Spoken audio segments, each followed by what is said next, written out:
Buenos días, mucho gusto en saludarles acá desde México. Me da mucho gusto que esté presente en el cuarto ciclo de charlas de Horticrece.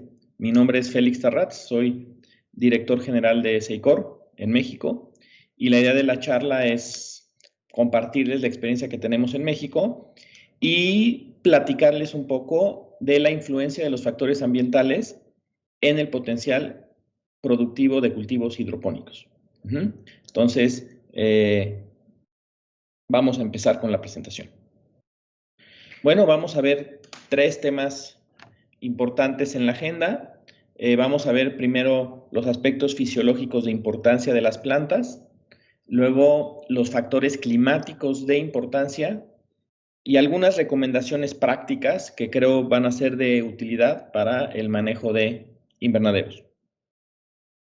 Bueno, a manera de introducción, la agricultura protegida siempre nos va a modificar las condiciones climáticas que se tienen externamente.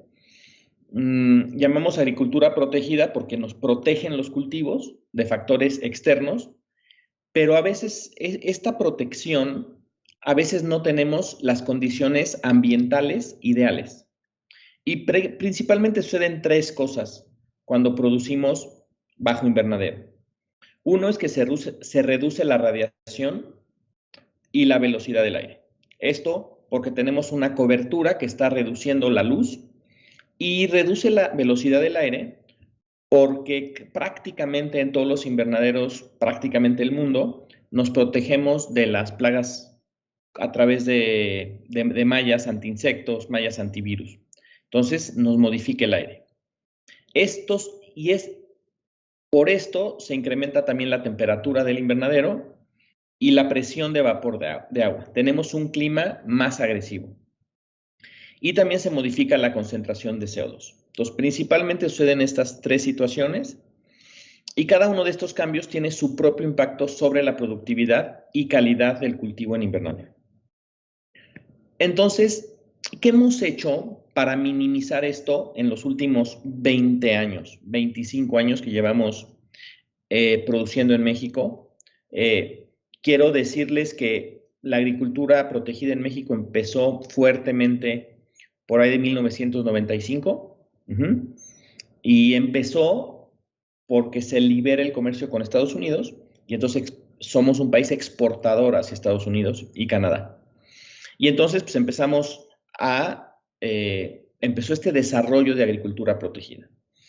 Y entonces a estos cambios ambientales que les decía, que se aumenta la temperatura, se disminuye la ventilación, disminuye el CO2, ¿qué se hizo en estos años?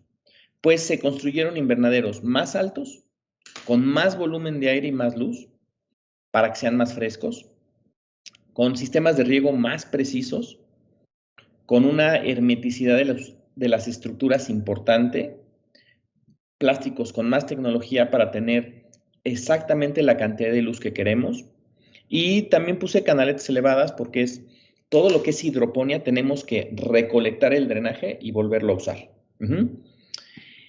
Y entonces prácticamente esta foto que les enseño el día de hoy es lo que ustedes ven que estamos construyendo ahorita en México. Fíjense, son invernaderos de 6.50 metros a la altura de la canal, o sea, son muy altos. La altura al cenit 10.25, con una apertura de ventanas muy fuerte, de 2 metros. Y entonces, ¿qué hace este tipo de invernadero? Es un invernadero con mucho buffer, con mucha luz, con mucha cantidad de aire. Y que nos permite tener un mejor clima dentro del invernadero. Y estas son algunas de las fotos de los últimos invernaderos que se están haciendo. Pueden ver la cantidad de luz que tenemos, la altura que tenemos calefacción, tenemos canaleta elevada, todo es en sustrato de fibra de coco. Esto es lo que ahorita se está construyendo en México, muy fuerte. Invernaderos donde controlas muy bien estos procesos fisiológicos y los factores ambientales. Ok, entonces vamos a entrar al tema, a uno de los temas importantes de la presentación, que tenemos que conocer muy bien estos factores fisiológicos de las plantas.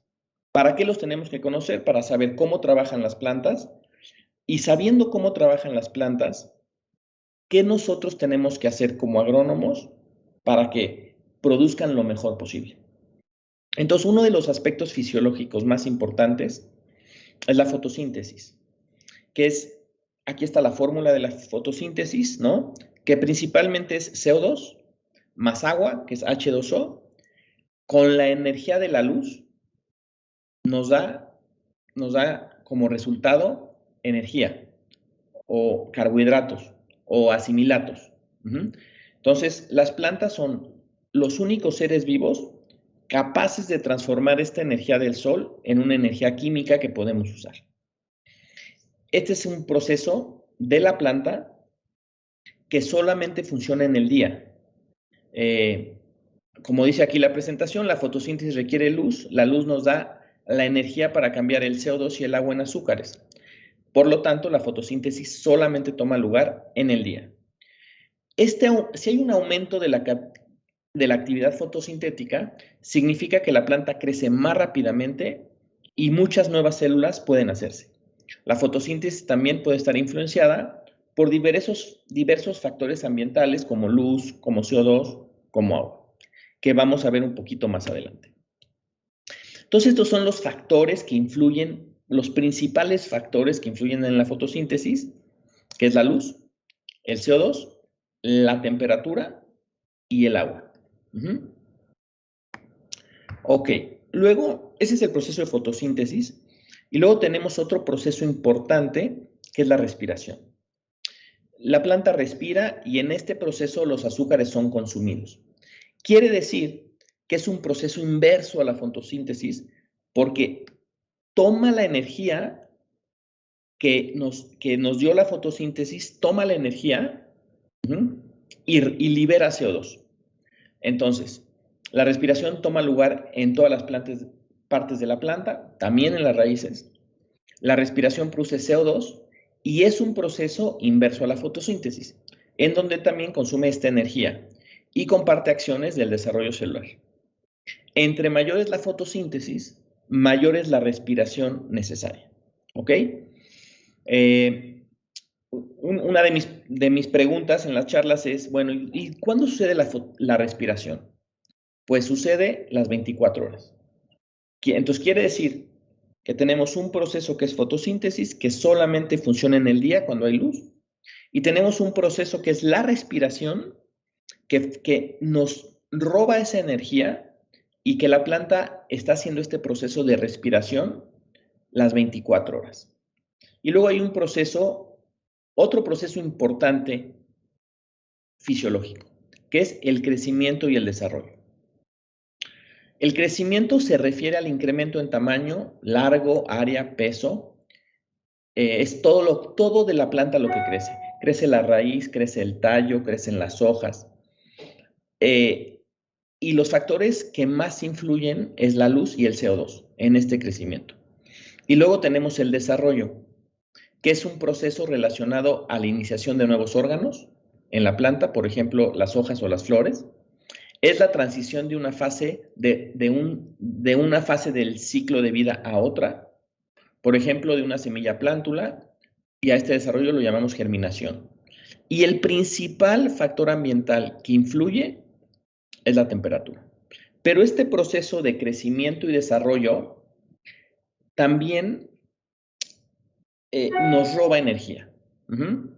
Entonces, el crecimiento también ocurre durante el desarrollo.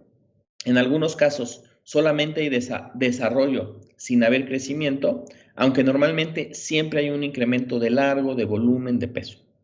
Las plantas deben alcanzar cierta capacidad fotosintética en el área foliar o contenido de azúcares para poder ser capaces de reproducirse. Por ejemplo, en los frutales se requiere de cierto número de horas frío para su floración. Bueno. Y entonces, estos aspectos fisiológicos que tenemos en esta gráfica que pueden ahorita estar viendo, tenemos ese proceso de fotosíntesis que nos da energía. Y luego tenemos dos procesos que nos roban energía y que son importantes para la planta, que es la respiración y el crecimiento. Y entonces el objetivo es que siempre la fotosíntesis sea positiva. Quiere decir que tengamos ese vigor y esa energía para que la planta siga consumiendo, siga trabajando y siga desarrollándose. ¿Ok? Bueno, y entonces vamos a revisar estos factores ambientales que influyen en esa fotosíntesis, en ese crecimiento, en ese desarrollo, en esa respiración. Y cómo son importantes conocerlos y manejarlos en un invernadero. Vamos a empezar a ver estos factores ambientales que son importantes en estos procesos como fotosíntesis, como respiración, como crecimiento. Y el primer factor ambiental de importancia es la radiación solar o la luz. A la radiación solar le llamamos luz, pero estrictamente luz es lo que podemos ver con nuestros ojos, ¿ok? Que es más o menos un rango de 380 a 750 nanómetros. Pero el espectro completo de la radiación solar va desde los 300 hasta los 2500. Entonces, es un espectro mucho más amplio de lo que nosotros podemos ver con nuestros ojos. Es importante considerar que de esta luz que tenemos total, el 47% de la radiación solar está en el espectro par. ¿Qué quiere decir esto? Que la luz par es la luz que utiliza la planta en la fotosíntesis, que es la luz más importante en estos procesos fisiológicos que estamos viendo. Entonces aquí podemos ver cómo tenemos todo el espectro de luz, toda la onda de luz, y cómo tenemos la luz par, que es la luz fotosintéticamente activa, y luego tenemos el infrarrojo, que es la radiación que calienta, pero que no es importante o no se usa esta luz en la fotosíntesis. Entonces, en muchos libros de texto, nos hablan de la luz par. Entonces, la luz par es esa luz que es importante para la planta y para los cultivos. ¿Okay? El problema es que cuando sombreamos un techo de un invernadero o lo pintamos de blanco porque hace mucho calor, también la luz se reduce al interior. ¿Ok? Bueno, entonces, alrededor del 45% de la luz que tenemos es luz par y el otro 55% es calor. Y es importante entender que en producción, entre más luz tengamos, más producción vamos a tener. Quiere decir que 1% de luz extra es 1% extra de producción. Y esto es muy importante. Una planta con grandes hojas y un alto nivel de fotosíntesis no tendrá necesariamente un alto rendimiento. Quiere decir que tenemos una captación de luz muy fuerte y una energía muy fuerte, pero esta energía se tiene que balancear entre el crecimiento vegetativo, que es la producción vegetal, ¿no? Hojas, tallos, raíces, y esa producción generativa, ese desarrollo generativo, que es la producción de flores, de frutos, de generar. Y entonces siempre estamos en esa fotosíntesis que hacemos y esa energía que tenemos, ¿cómo hacemos para hacer un balance entre vegetativo y generativo? ¿Ok? Son términos importantes en los invernaderos e importantes son conocerlos. Y otro término importante, ya entendemos de la luz par, y se habla generalmente que necesitamos alrededor de 100 joules por centímetro cuadrado de luz par por racimo.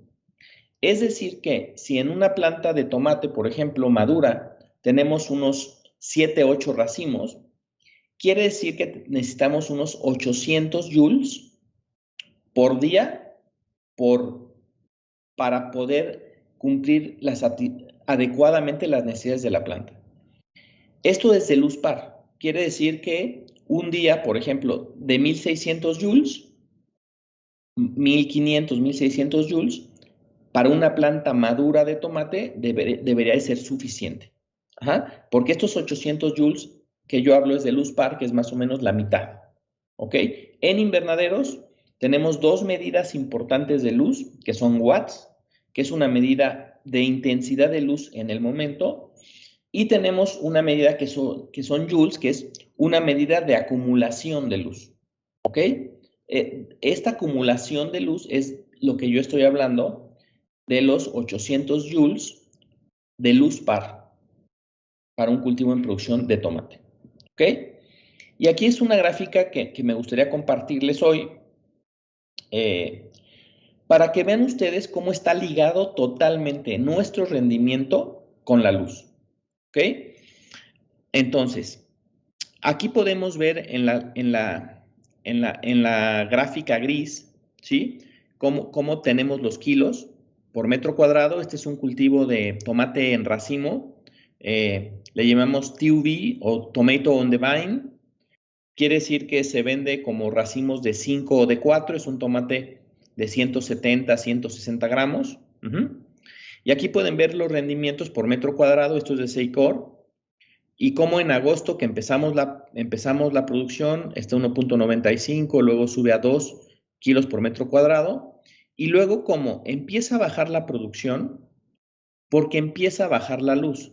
Si vemos aquí en rojo es la luz par y en azul es la luz en joules normal. ¿Ok? Y entonces, del lado izquierdo ustedes pueden ver los joules y ven cómo en cuanto baja la luz, baja la producción. Por eso siempre en noviembre y diciembre hay mejores precios, porque como no tenemos mucha luz, porque ese es nuestro invierno, al contrario de ustedes, nosotros cuando menos producimos y menos luz tenemos es en noviembre, diciembre y enero, y ahí es donde ven que baja esa producción, y luego como febrero, marzo, abril y mayo empieza a subir conforme va subiendo la luz. Entonces siempre está relacionada la luz con el rendimiento de nuestros cultivos. El otro factor de importancia en este manejo de estos factores ambientales es la temperatura. La temperatura es un proceso, es muy importante, influye en la velocidad de la producción de azúcares, en la fotosíntesis y su uso durante la respiración. Quiere decir que la temperatura va a influir a estos procesos fisiológicos importantes. Entre más temperatura, más fotosíntesis, sí, más producción de azúcares, sí, pero también más gasto de energía en la respiración, más gasto de energía en esos procesos de crecimiento, de desarrollo. Entonces, por ejemplo, la temperatura es la que juega un papel importante en determinar la velocidad de maduración de la fruta. La diferencia entre el nivel de fotosíntesis y el nivel de respiración indica la cantidad de azúcares disponibles para la producción de nuevas células. Quiere decir, y esto es bien importante, esto que dice aquí abajo, encontrar el balance entre el nivel de fotosíntesis y el de respiración es donde está la clave y es donde está lo más importante. ¿Ok? Aquí podemos ver una tablita un poco para que entiendan estos procesos fisiológicos y la temperatura. Entonces, si tenemos temperatura abajo de 5 grados, el proceso de fotosíntesis se detiene completamente. Arriba de 5, abajo de 5 grados, el proceso de respiración se detiene. Y cuando empieza a aumentar de 5 grados, el proceso de respiración inicia, hasta llegar a unos 35 grados, donde el nivel de respiración va aumentando. ¿Okay? Rango óptimo de fotosíntesis, entre 18 y 20 grados centígrados es el rango óptimo. Pero si empezamos a tener temperaturas más altas, ¿no? De 35 o 40, ¿qué sucede con estas temperaturas altas? El nivel de fotosíntesis cae a su punto más bajo. Y el nivel de respiración disminuye hasta el punto donde no funciona óptimamente. Y arriba de 40 ya no hay respiración y la planta puede empezar a sufrir daños importantes. ¿Ok? Bueno, entonces, en el manejo de invernaderos es importante esta temperatura de 24 horas promedio. Así como les decía que la acumulación de luz es importante, porque sabemos cuánta luz hemos acumulado y en esta acumulación de luz es cuánta energía tenemos en la planta.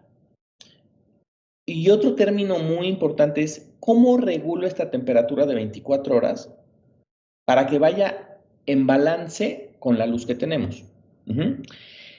Quiere decir que esta regulación de temperatura es un balance entre el cultivo, su estado fenológico y la cantidad de luz.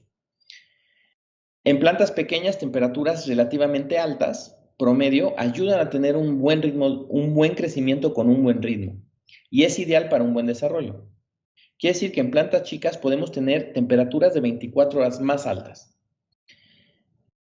Cuando tenemos bajos niveles de luz, con una planta madura y con carga, tenemos que jugar con las temperaturas de 24 horas. Y esto idealmente es ajustando las temperaturas de la noche. Voy a poner ahorita un cuadro que están viendo aquí en su pantalla. Esto lo saqué de un libro holandés, donde, fíjense bien, nos dice en el lado izquierdo, nos dice el racimo de la planta, si es 1, 2, 3, 4, 5, 6, 7, 8. Quiere decir que una planta con 8 racimos es una planta madura. Una planta con un racimo, pues quiere decir que es una planta chiquita en crecimiento.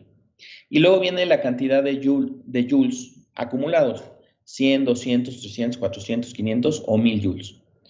Quiere decir que más luz y ¿qué nos dice? Nos dice la cantidad de luz y nos dice los racimos.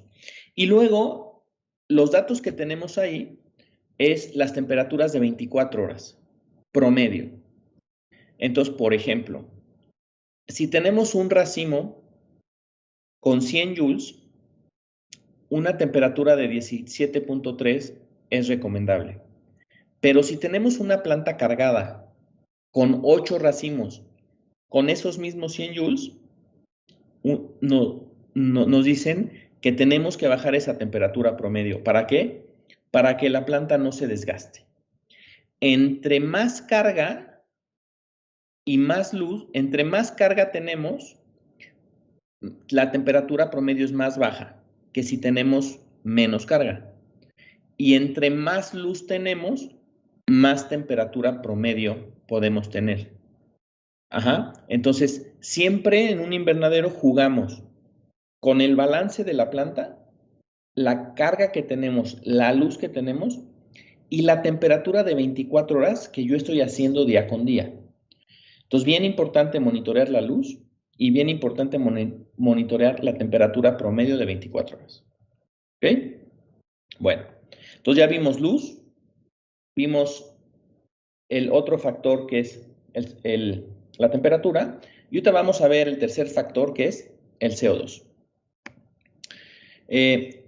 Como vieron, el CO2 viene en la fórmula de fotosíntesis y es importantísimo para hacer una buena fotosíntesis. Si no hay CO2, no hay fotosíntesis. Y entonces es muy importante tener conciencia de que el CO2 está en el aire, se mide en partes por millón y más o menos tenemos 300, 350 partes por millón de CO2 en el aire que la planta está utilizando continuamente. Y entonces este CO2 es una de las razones de la alta productividad que tenemos en invernaderos.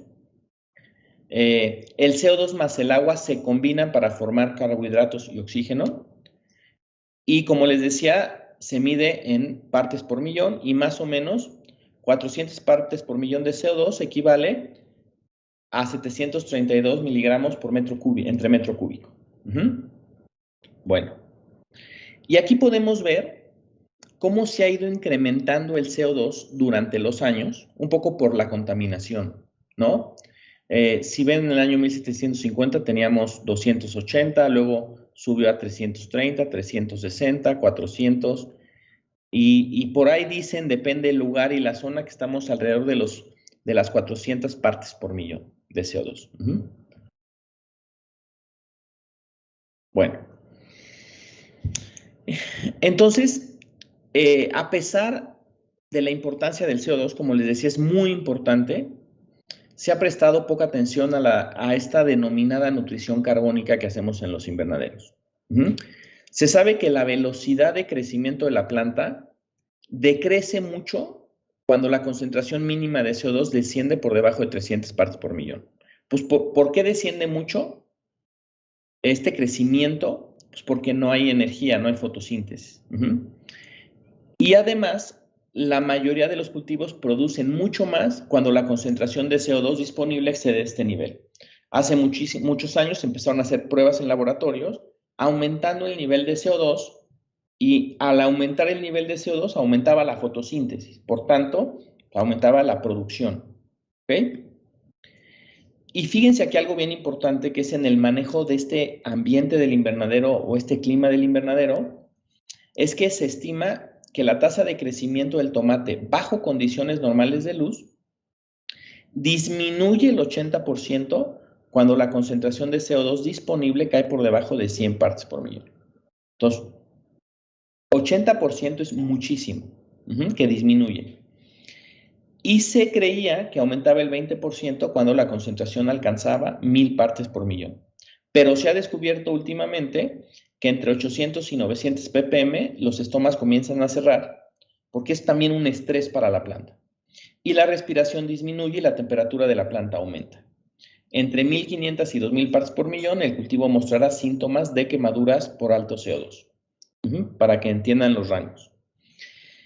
Y entonces, lo que nos dice esta tabla es este rango de recomendación de CO2 entre 600 y 900 partes por millón, la concentración del ambiente. Y aquí el problema es que el CO2, si disminuye abajo de 100 partes por millón o abajo de 300, hasta el 80% hay una pérdida de producción. También, antes de pasar a la siguiente lámina, si nosotros cerramos el invernadero completamente, las ventanas, porque hace mucho frío, y restringimos el CO2 que tenemos naturalmente, los estudios nos dicen que más o menos alrededor de 2 horas el invernadero cerrado y con plantas adentro que están consumiendo ese CO2, el CO2 se acaba en 2 horas, cae de esas 300 partes por millón a 100 partes por millón. Es muy importante mantener ventilado el invernadero. Si no tenemos inyección de CO2 a través de las calderas, a través de, generalmente se quema principalmente gas LP o gas natural para producir el CO2, si no tenemos esa opción, es muy importante mantener el invernadero ventilado. Aunque sea en invierno un poco, pero tiene que sentirse que entra esa ventilación, pues porque por ahí viene ese CO2 que las plantas necesitan. ¿Ok? Bueno. Y el cuarto factor importante es la humedad relativa. Para controlar y para entender. Quiere decir que ya llevamos luz, temperatura, CO2 y humedad relativa. ¿Ok? Y ahí, la humedad, para entender la humedad relativa, es la cantidad de agua que está disponible en 1 metro cúbico de aire. Entonces, cuando tenemos altas humedades, quiere decir que hay un alto contenido de agua en ese aire. Cuando la humedad relativa está baja, quiere decir que tenemos poca agua disponible. También otro término que es importante entender es que la humedad relativa es un factor inverso a la temperatura. Quiere decir que a altas temperaturas baja la humedad relativa. Y a bajas temperaturas, la humedad relativa tiende a subir. ¿Ok? Entonces, ¿qué sucede en un invernadero cuando tenemos condiciones de alta humedad relativa? Por ejemplo, arriba del 94%, con 25 grados centígrados, nos empieza a causar problemas en la planta. La planta no puede transpirar lo suficiente y entonces el flujo de agua en la planta es casi inexistente. En el tema de transporte de nutrientes, sobre todo pensando en el calcio, no tenemos movimiento. Entonces, cuando hay una alta humedad relativa, la planta no tiene presión suficiente para que la planta esté transpirando, porque no tiene necesidad. Las estomas siempre ellas tienen que tener el 100% de humedad y están transpirando. Pero si afuera hay 100%, no hay presión y entonces la planta no va a transpirar, que es uno de los procesos más importantes en las plantas. Y entonces, alta humedad relativa nos hace mucho daño para esta transpiración, para este movimiento de nutrientes, para que haya una buena polinización. Entonces, controlar la humedad relativa es muy importante. Entonces, cuando tenemos alta humedad relativa, ¿qué efecto tenemos en las plantas? Tenemos hojas pequeñas, tenemos menos intercepción de luz por estas hojas pequeñas, por lo tanto tenemos menos fotosíntesis. El polen se apelmaza porque está demasiado húmedo y entonces hay una reducción de polinización que al final, en tomate, por ejemplo, cuando hay una reducción de polinización, vamos a ver un mal amarre, tomates grandes y chiquitos en el mismo racimo, pero aparte van a estar un poco deformes, van a estar un poco cuadrados, y si cortamos el tomate por dentro, no tiene semilla. Tiene como mucho aire y no tiene semilla. Esto sucede cuando tenemos altas humedades relativas. También hay probabilidad de enfermedades, ¿no? De hongos, algunas bacterias, y podemos observar rosetting. Rosetting quiere decir, le llamamos a unas pequeñas estrías que tiene el tomate, y esto es porque la piel se expande y se contrae, se expande y se contrae. Y con altas humedades relativas se observa mucho más este rosetting y eso merma la calidad de los cultivos. Y por todos estos factores, ¿no? Menos polinización, menos fotosíntesis, la planta no trabaja adecuadamente, pues hay una reducción de rendimiento. Por ahí dicen los datos entre el 18 y 21% si tenemos humedad relativas altas continuas.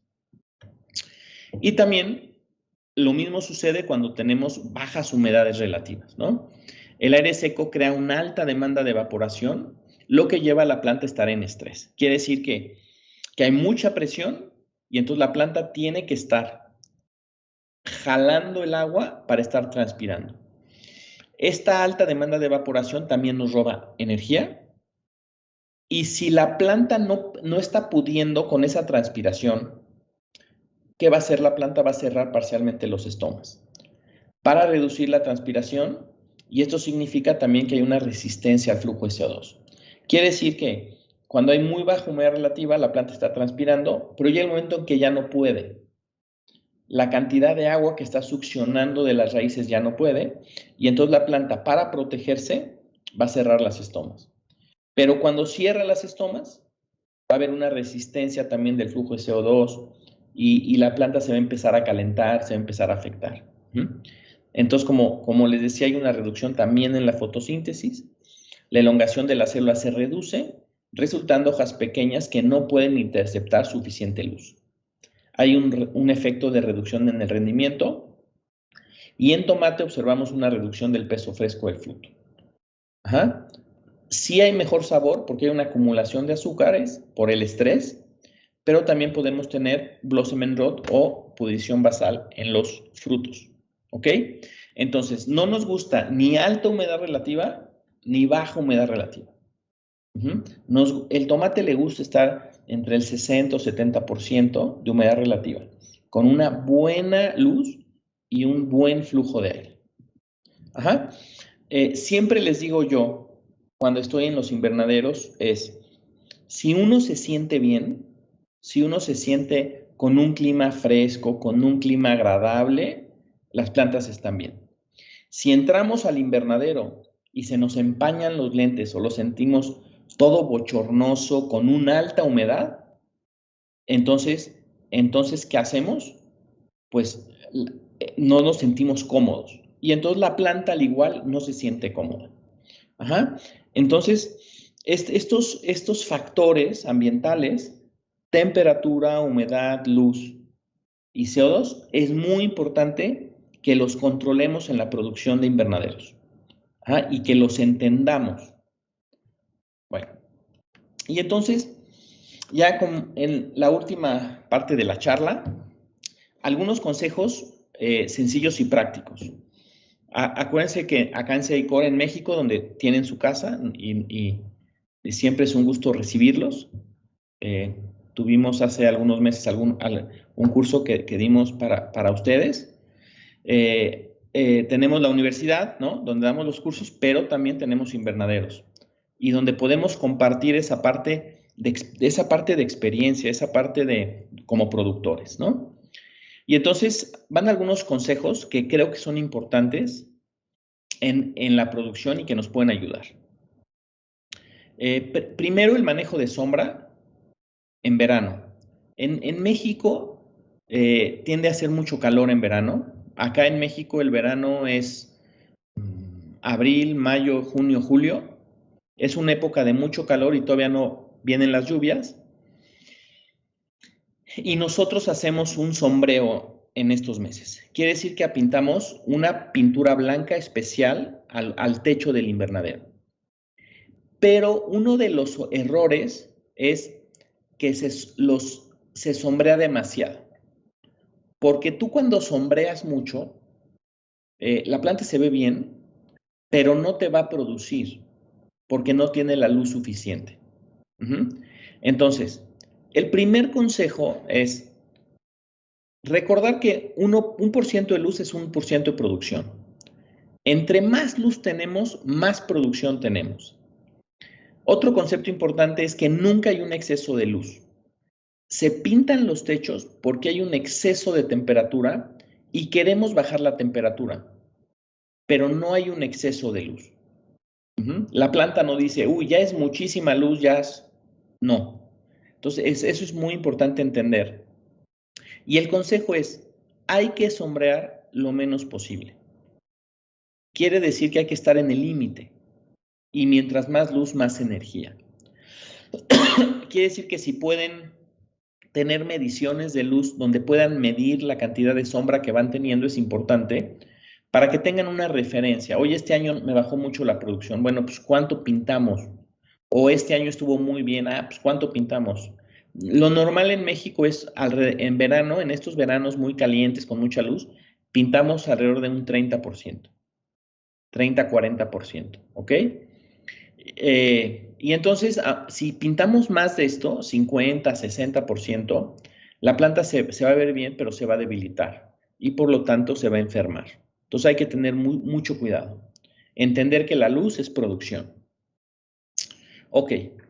El siguiente consejo que también es importante es el manejo de la temperatura. Como les dije, la temperatura promedio de 24 horas determina el ritmo de fotosíntesis y determina el ritmo de respiración. Entonces, entre más temperatura tengamos, más luz vamos a necesitar. Entonces, si la planta se está debilitando, por ejemplo, en la cabeza de la planta de tomate, se tiene que ver un moradito en la cabeza. Ese moradito nos está indicando que hay una acumulación de asimilatos, que hay una acumulación de energía. Si no tenemos ese morado, podríamos estar en balance, pero podríamos acabándonos esa energía o sea, que nuestra temperatura de 24 horas es tan alta que no nos permite que la planta se recupere. Entonces, cuando nosotros tenemos o estamos sombreados o vemos una planta débil, bajamos y regulamos la temperatura promedio en la noche, tratamos de estar frescos en la noche cuando se puede. Hay momentos en que no se puede, pero hay que entender. Pero cuando se puede es regular esta temperatura de 24 horas. Y esta temperatura de 24 horas se relaciona con la carga que tenemos del cultivo, el nivel de luz, y la temperatura de 24 horas siempre va a regular la velocidad. Entonces, así como la luz entre más luz, más producción, entre más temperatura de 24 horas, más velocidad, más producción, pero más desgaste. Y entonces hay que tener cuidado de no desgastar demasiado el cultivo. Un cultivo aquí en México dura aproximadamente 38 semanas de cosecha, de producción, y entonces tenemos que tener regulada esa temperatura de 24 horas para que nos aguante esas 38 semanas, ¿no?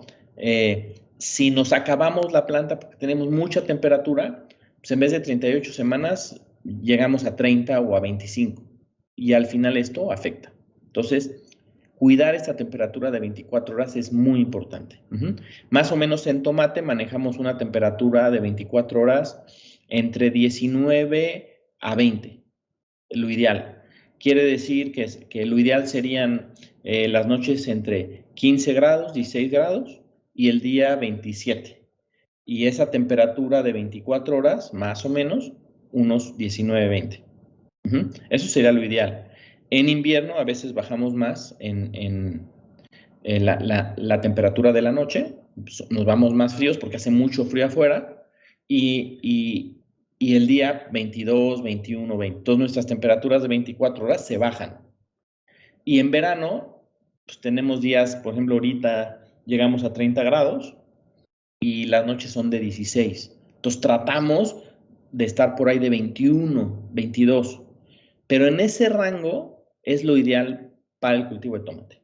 Entonces, entender, tener termómetros, estar monitoreando la temperatura, la luz, es muy importante. Y el otro consejo que es importante es el manejo del CO2. Es importante mantener bien ventilado el invernadero, sobre todo cuando no tienen inyección de CO2. En invierno, si no hay inyección de CO2, hay que darle preferencia a la ventilación contra la temperatura de 24 horas. Quiere decir que preferimos que el invernadero esté ventilado contra esa temperatura de 24 horas que sea un poco menos. Entonces, este movimiento de aire es indispensable para cualquier cultivo para que la planta trabaje, transpire y evitar condensación. Por eso esa foto que les enseñé al principio de la charla, cuando les enseñé los invernaderos que tienen que ser grandes, con ventanas grandes, esto se hace porque tienen que estar ventilados, tiene que haber un movimiento de aire. También tenemos ventiladores internos para que la planta esté trabajando adecuadamente, ¿no? Entonces, es importante mantener el invernadero ventilado. En muchos lugares en invierno, cuando hace frío, tienden a cerrar el invernadero. Y cuando cierran el invernadero, para mantener la temperatura, está bien, pero nos está limitando el CO2, por lo tanto, nos está limitando la producción. ¿Ok? Bueno, y el siguiente es tratar de mantener un cultivo sano. Esto podría ser otra charla completamente, ¿no? De cómo mantener un sano sistema radicular, con buenos drenajes, con buen oxígeno en el agua, con buena temperatura, un buen sustrato. Pero es importante cuidar este sistema radicular. Entonces, nosotros le prestamos mucha atención a esto, porque de ahí viene todo, ¿no? A veces no se ve este sistema radicular porque está en el suelo o está en el sustrato, pero es importante porque es la base, es lo que nos va a nutrir la planta, es la que nos va a sostener. Entonces, mantener un sistema sano, un sistema radicular sano es muy importante. La otra es mantener las hojas sanas sin deficiencia y clorosis, ¿no? Por ejemplo, cuando tenemos una clorosis muy fuerte, por ejemplo, de magnesio, pues la planta se debilita porque no hace fotosíntesis. O, por ejemplo, una cenicilla en tomate muy fuerte, que nos da una cenicilla muy fuerte, pues la planta se debilita porque no está haciendo fotosíntesis adecuadamente. Entonces, muy importante tener un sano sistema radicular, pero también tener hojas sanas, bien nutridas, con un buen color. Y recordar que entre menos aplicaciones químicas, menos estrés, ¿no? Hay agrónomos que les gustan mucho las aplicaciones químicas, aceites, pues sí, aceites, insecticidas, fungicidas, es una mezcolanza. Y acuérdense que en las hojas están las estomas.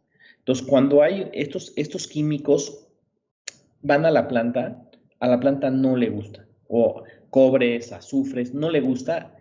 La hoja se ve un poco más opaca, pero la estoma se cierra. No es algo que a ellas les guste. Entonces hay que hacer aplicaciones químicas cuando sean necesarias, un manejo integrado, pero entre menos aplicaciones químicas, menos estrés, y esto es importante entenderlo. Y entender que cuando una planta está infectada por un patógeno, por un virus, por una cenicilla, su tasa de respiración por lo general aumenta. Esto significa que va a tener una necesidad de energía más fuerte. Entonces significa que los tejidos que son afectados utilizan con mayor rapidez su reserva de carbohidratos que los tejidos sanos. Entonces, cuando un cultivo está enfermo, necesita más cantidad de luz, necesita más fotosíntesis, pero por otro lado, como está enfermo, lo queremos cuidar y lo sombreamos, ¿no? Entonces, es importante siempre mantener un balance y ver el invernadero como un todo, ¿no? Ver la planta, ver el clima, ver el riego, porque es un todo, ¿no? Y manejarlo lo mejor posible. Bueno, pues hasta aquí llegamos el día de hoy. Espero es una introducción de cada uno de estos temas. Podríamos charlar mucho más adelante, pero es una introducción a estos factores ambientales importantes para el manejo de los invernaderos. Entonces espero que les haya servido, espero que algún consejo, algún tip les haya ayudado. Les doy mi correo. Ajá. Bueno, aquí abajo en la presentación está la página de la universidad y está un correo de InfoUniversidad si quieren pedir informes. Y mi correo es felix.tarrats, TARRATS, @seicor.com.mx. Entonces, si tienen alguna duda de la charla o algo, me pueden contactar y lo platicamos. Igual agradecerle a Horticrece por esta relación tan importante con Seicor. Nos encanta colaborar, nos encanta estar cerca y vamos a seguir trabajando de la mano. Muchas gracias y gracias por estar aquí. Saludos.